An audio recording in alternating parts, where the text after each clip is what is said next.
Adicionalmente, se están desarrollando programas de conservación de las especies in situ, en estas mismas áreas, en donde el Estado de Chile está invirtiendo para asegurar que la biodiversidad se mantendrá in situ. Pero adicionalmente, y esto es muy importante, se está realizando un trabajo ex situ, en bancos de germoplasma, en universidades, en institutos estatales como el INEA, en donde se están registrando estas especies.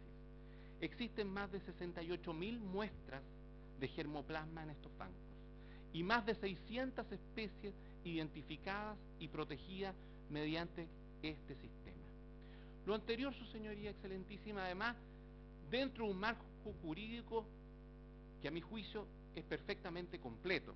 Está la ley de bosques, la ley de fomento forestal, por cierto, la ley de bases de protección del medio ambiente, establece también la facultad de creación de parques nacionales, la recuperación del bosque nativo, el convenio de biodiversidad biológica, que es fundamentalmente importante en este tema, porque este mismo convenio que ha suscrito Chile el año 92, establece además que el mismo convenio es compatible con las tecnologías que se apliquen. En otras palabras, está hablando precisamente de las variedades vegetales. ¿Y qué está incitando? Que exista una adecuada aplicación de la normativa para proteger la biodiversidad, pero obviamente para que exista un desarrollo varietal, que es fundamental, y lo repito, es fundamental para la alimentación mundial. Dicho lo anterior, señoría excelentísima, algunas conclusiones. ¿Es el Tratado UPOV 91 el culpable del deterioro que se ha producido en siglos a la biodiversidad chilena? La respuesta evidentemente que es no.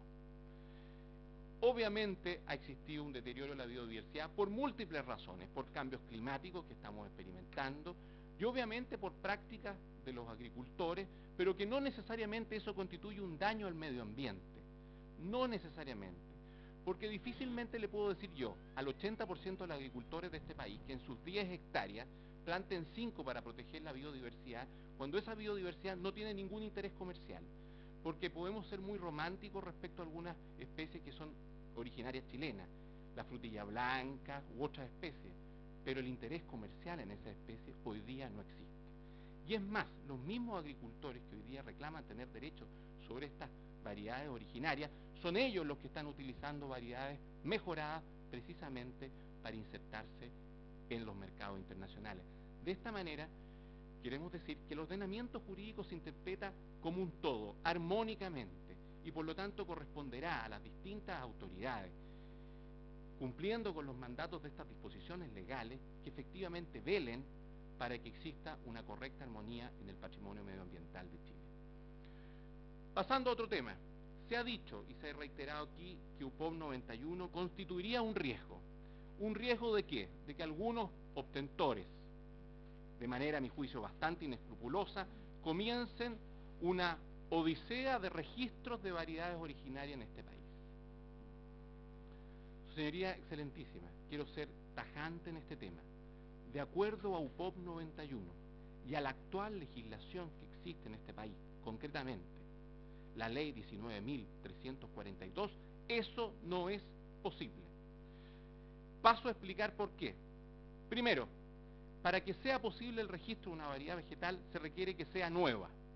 Y esa novedad significa que no haya sido comercializada antes.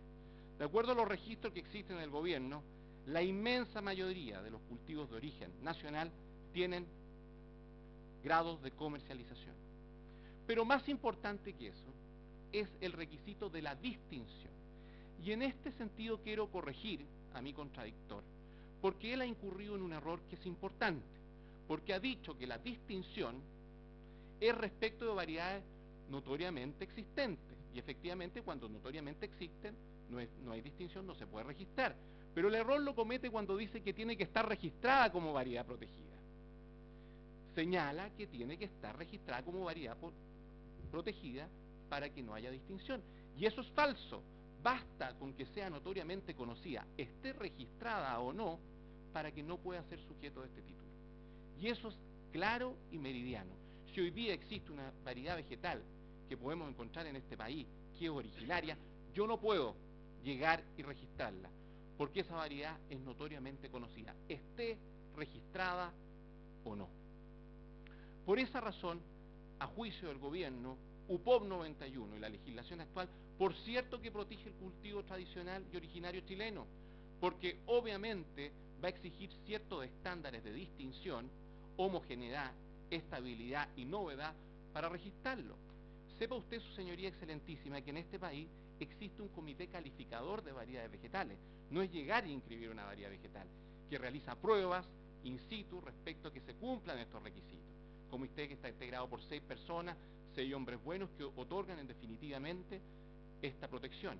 Y si aún así se vulnerara esta protección, no solamente tiene los 60 días que dice mi contradictor, es perfectamente posible solicitar la nulidad del registro con posterioridad a la obtención. Y efectivamente este comité calificador hoy día está conociendo varios recursos de nulidad respecto de variedades que se han obtenido.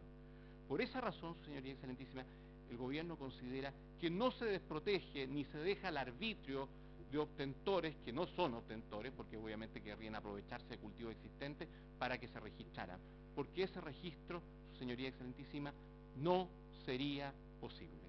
A mayor abundamiento, y en el fondo para recalcar la preocupación que el gobierno ha tenido sobre este tema, el mismo mensaje del proyecto de ley que hoy día está pendiente en el Congreso hace especial hincapié en el respeto que se debe tener al patrimonio biológico y genético como conocimientos tradicionales del país.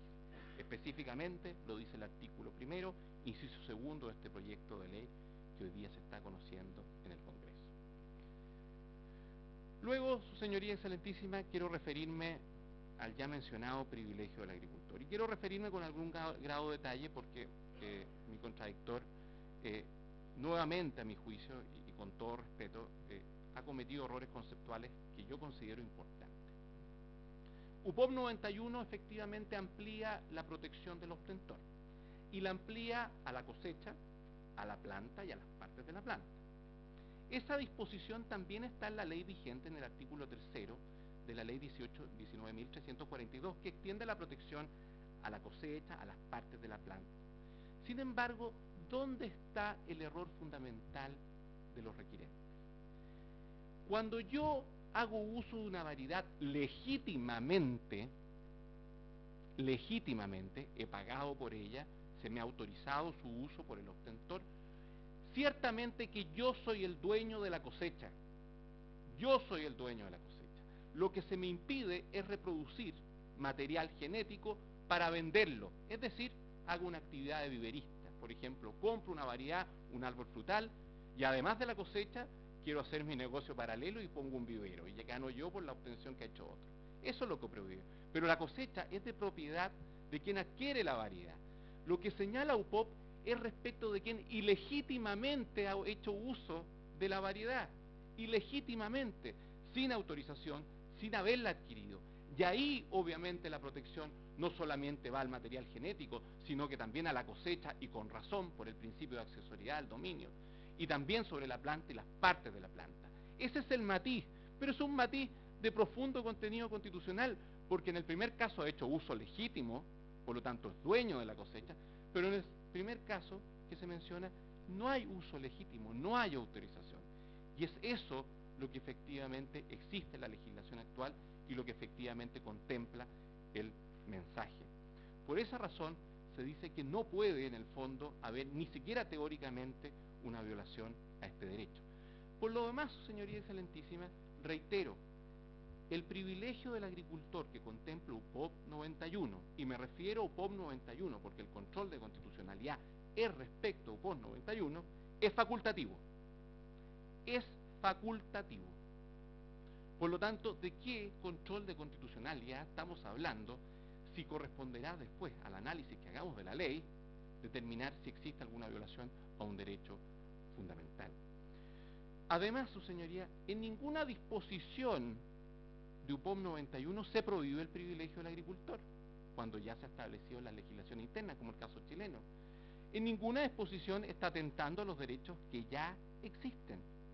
Simplemente incorpora por primera vez el privilegio del agricultor, cosa que no estaba en UPOV 78, y permite a los estados regularlo.